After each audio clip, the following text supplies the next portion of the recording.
Breakthrough to Breakthrough. My name is Steve Joseph and I am your host. And this week, you are in for a treat. Now, every week, as you know, we discuss different ways to navigate through our different breakthroughs in life. And there's no way to have this discussion without today's guest. She is a fashion icon. She is the marketing chair of the Women's Chamber of Commerce of Miami-Dade County. She has written powerful books. She has developed successful brands. She has won awards after awards after awards. I mean, anything this woman touches shines bright. You name it, fashion industry, leadership program. I mean, anything she touches, the list goes on. She has poured over 25 years. She has poured her heart into women and the youth through different ministries and programs that serve her community. So without further ado, please welcome Karine Melissa. Hi. All right. Thank you for having me. Welcome. Thank you so much for being here. Thank you for spending some time with us. And I can't wait to share your story and the next steps in your life. Yes, so, let's go. The first question I have for you is, tell us a little bit about your journey and what do you think contributed the most to where you are today? Okay, I think that being an entrepreneur is just in my blood. I grew up with my father having his own business, and all I saw was him working so hard, and just so hard to bring his dreams to reality. And I really think that that is the foundation of where I get everything from, all my characteristics. I get them all from him, and my mom too, right? Let me make sure I say that. But my dad is the entrepreneur, and I just learned everything by watching him. And I loved that he didn't work for anyone else but himself. I loved that. I loved that. Okay. And so growing up seeing that, I was also a tomboy, and my mom wanted to break me out of that. And so she sent me to modeling school, right? To break me out of it. And by sending me there, I just fell in love with the whole fashion industry and ended up working in it, after that. And then it just like really took off from there. That just planted the whole seed of the fashion industry in me. And then once I got into fashion and created Fashion Designers Expo, which became the largest minority owned fashion week in Miami, I created that, and it's like from there it just this leadership just kind of developed, like this love for leadership and leading teams and mentoring youth and things like that. And I was like, that is my next step. And so when I went back to school and got my doctorate in management and leadership, that was just like, now, okay, I'm in a place where I just want to lead, whether it's in the fashion industry or, whatever world I'm tapping in marketing. I just want to be a leader and raise up the next generation of leaders. Oh, that's beautiful. That's beautiful. So, okay. So, I mean, you said a lot of nuggets here. I hope people are listening. So, so what I would like to ask you is, what in your definition, in your mind, what do you think has been your most defining breakthrough, and what have you learned from it? Okay, that is a really good question. My defining breakthrough, I would say it's the moment when I found out what I was capable of. Wow. I think in my entrepreneurship journey, when I first began, I didn't know who I was. I was still searching, for this woman that I was trying to be and figure out put my skills into practice and things like that. And I was just still trying to develop and figure myself out. And I think when it was in my master's program, I was doing events and things like that. And then I realized, people were coming to me for answers. So it's like I became the one that was giving the answers instead of the one always asking the questions to the people, that I was leading or whatever. And I was like, okay, wow, like they really people really are being touched by what I'm doing, you know? And so I think it was tapping into this thing that I have in me, tapping into that and realizing like, you're capable of leading. Wow. You are capable of producing events. You are capable of doing these things. So do it, and do it with confidence, you know? And I think that was like that moment where I'm like, okay, I am a businesswoman. Okay, I am a leader. I am an event producer. You know, I can do these things. I am capable. And I think that was my biggest turning point, you know, realizing my capabilities and believing in myself. That's such a great answer. That's okay. So we're going to touch on two things that you said here. The first thing on the first part, you said how important leadership is. And then in the second part, how important it is to know yourself and discovering your capabilities. Now, how important it is throughout anybody's journey, how important do you think leadership is, or developing leadership qualities? And does that help in discovering your capabilities and your true potential? On my journey in discovering this phenomenon of leadership, I've learned that everybody is a leader, right? Okay. Everybody has to be a leader in some capacity in their lives, whether you're a father in a home, whether you are, you know, a leader in your classroom at school, or, you know, whatever capacity, there's some area that you are actually leading in. Right. And the number one area is you leading yourself. You're leading yourself as a person. Right. So that alone in itself, what does that look like? Am I guiding myself right? Am I leading myself right? What are these, you know, characteristics that I'm displaying and showing people? And what are they learning from me?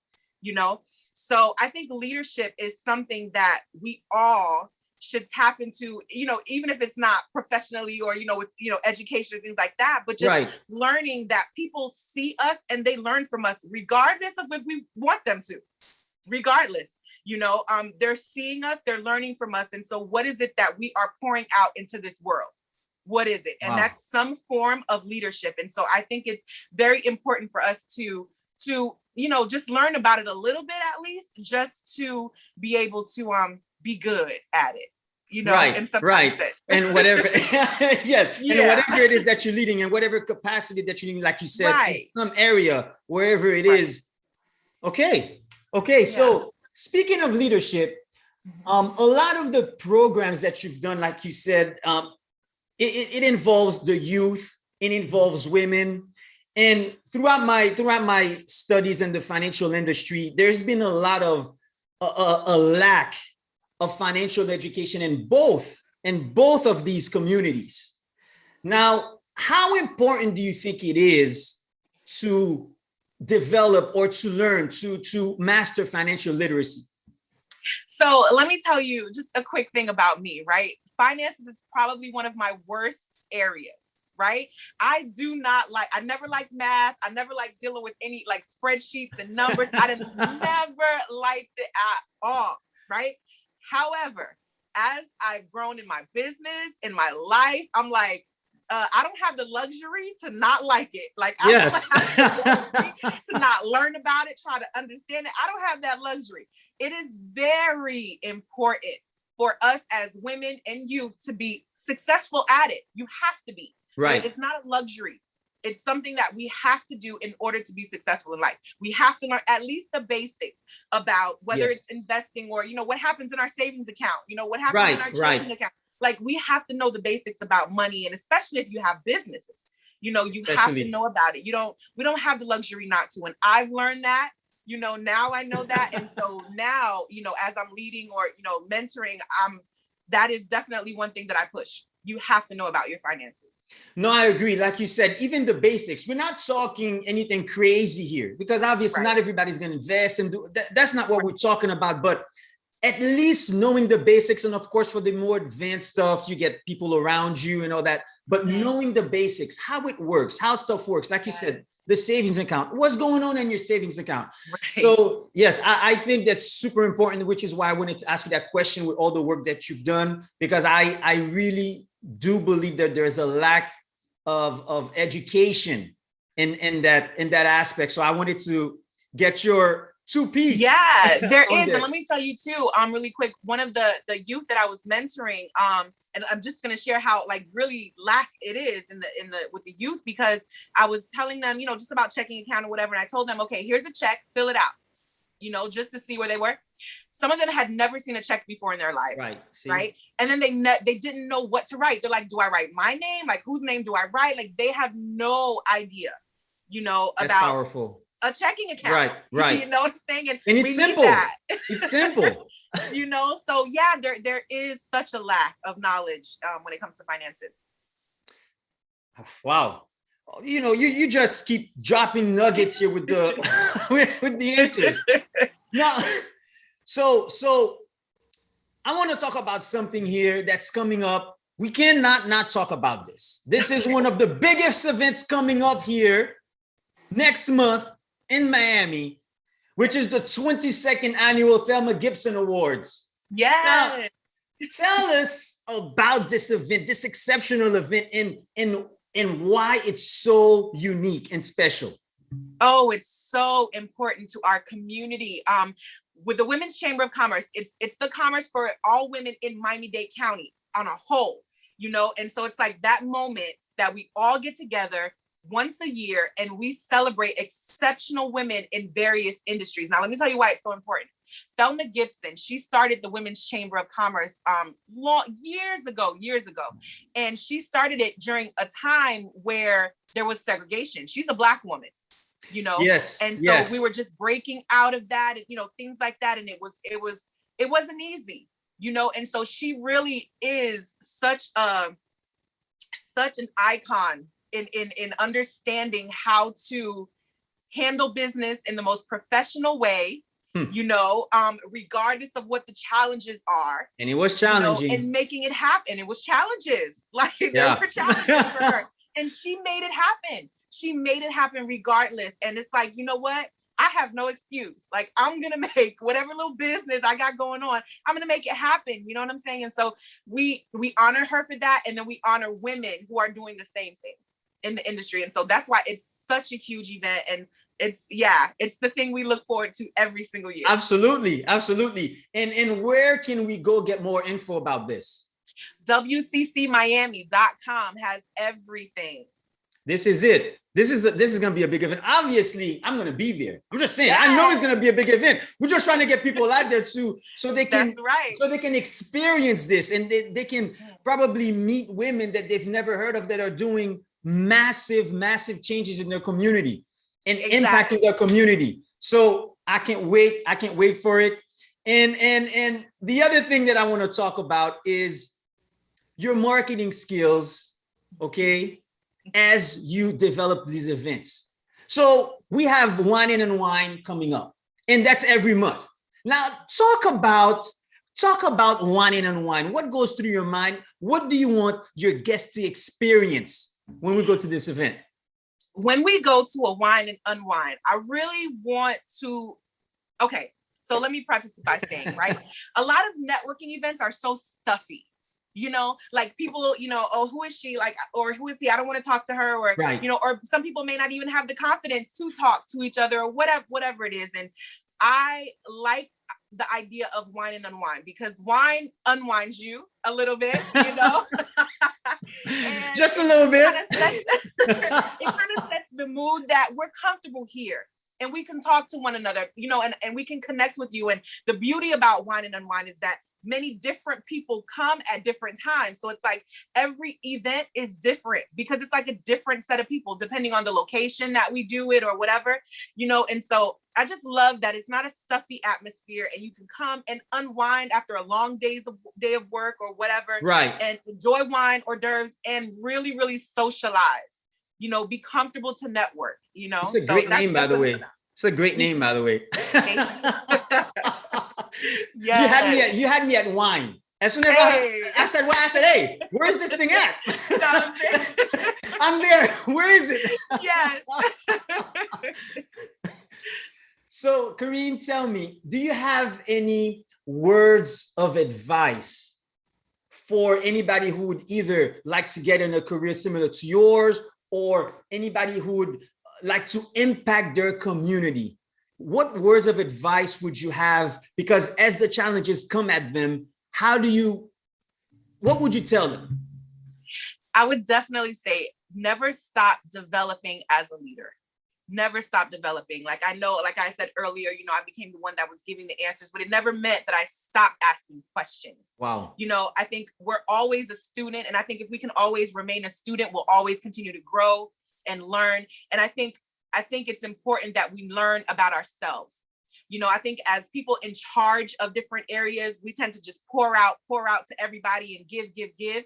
And sometimes we neglect to look inward and, figure out who we are and what we need and, things like that. And I think it's important that in whatever capacity, whether you're managing or running a business or whatever, to always develop yourself as a leader, develop your skills, your characteristics. What are your needs? Are those needs being met? I think if we are our best selves, then we can give our best to everybody else. That is very true. That is very true. Like you mentioned earlier, lead yourself. Yeah. Lead yourself in mental health. How's your mental health? How's your self-care? How's your physical health? Take care of yourself first. Mm-hmm. I mean, what I like, what I like to parallel this with is when we fly in the plane, when they do the demonstrations before we fly, they said when the mask drop, put your mask on first, and then take care of everybody else. It's the same thing. Put your mask on first. Take care of yourself first, and then you can give more and more and more and more. Right. I love it. That was a great example. Exactly. Well, thank you so much, Karine, for spending time with me. I know my audience will be ecstatic about hearing this, and I'm looking forward to seeing you and Wine and Unwind tomorrow night, by the way, folks. Well, tonight is when you're going to watch this. and 22nd annual Therma Gibson Award. Yes. Thank you again for being here. Thank you for having me. You are very welcome. And we'll talk next week. All right. Hey, thank you so much for watching, listening, however it is that you're getting this material. Love spending time with you. Love coming to you every week with some new stuff and the guests. I can't wait for you to see the guests on the show. So remember, please subscribe, share, like, all of the above. And I'll see you soon.